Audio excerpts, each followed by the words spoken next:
Fatih.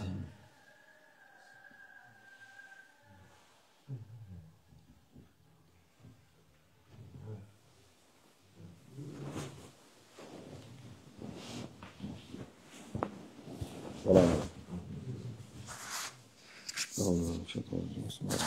Salatu vesselamu ala Resulina Muhammedin seyyidina ve aleyhi.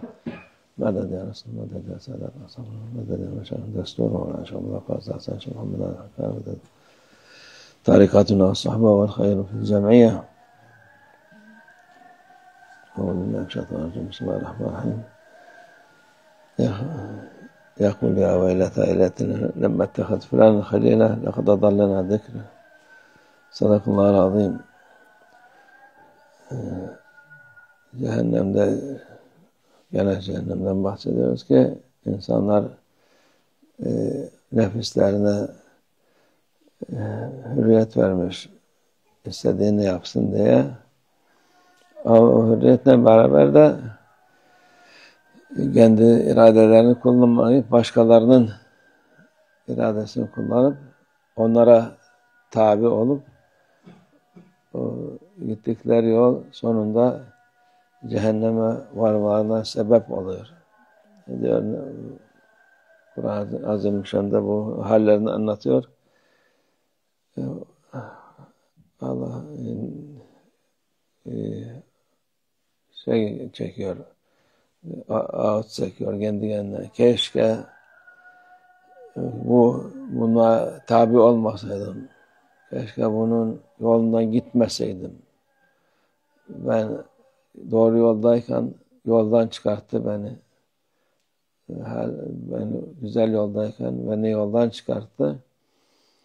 Vay halime diyor. Bu hal bundan daha kötü hal olamaz.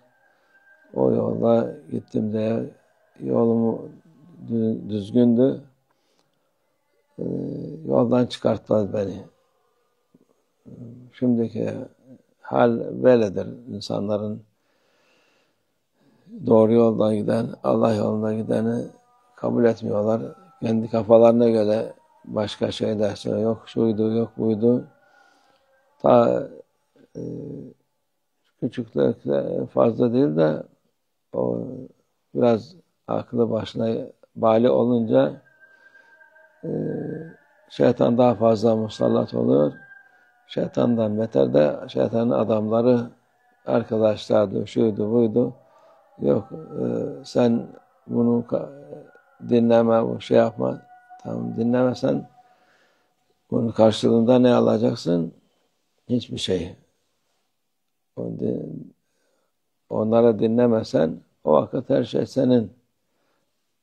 Kimsenin fikriyle o yaptı diye ben de yaparım, iyi olur diye bu düşünce adamı helak eder.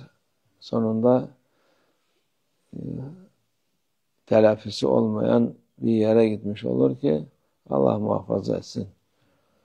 Dünyadayken hepsini telafi edebilir insan. Her kötülüğü Allah'tan af diler, Allah Azze ve Celle'den af diler, mağfiret diler. Yolun devam eder. O yol kendisini cennete götürür. Yok, onu beğenmezse bunlar kafaları eski kafa, yeni kafa derken bir bakar ki kafası gitmiş. Onun için dikkat etmek lazım. Bu gittiğin yol, gösterdiği yol doğru mudur, değil midir? Onu iyi bakmak lazım. İyi baksın. Çoluk çocuk yani o en çok onlar yok inanıyorum, yok inanmıyorum derken yoldan çıkıp akıl bali olduktan sonra mesuliyet var. Şimdiki gibi değil. 18 yaşında mesuliyet diye bir şey yok. Aklın bali olduğu vakit o vakit senin mesuliyetin var. O mesuliyet küçüksün, büyüksün, küçük büyük değil de bir akıl bali var. Ondan önce var çocuk sayılır. Çocuğun hesabı başka. Hesapları onun Allah Azze ve Celle esas hesap akıl bali olduktan sonra 13, 14, 15 ne zaman o hesap odur. Şimdiki işte 17,5 yaşında adam vurdu, çocuktur, bir şey yapılmaz. Yok, öyle bir şey yok.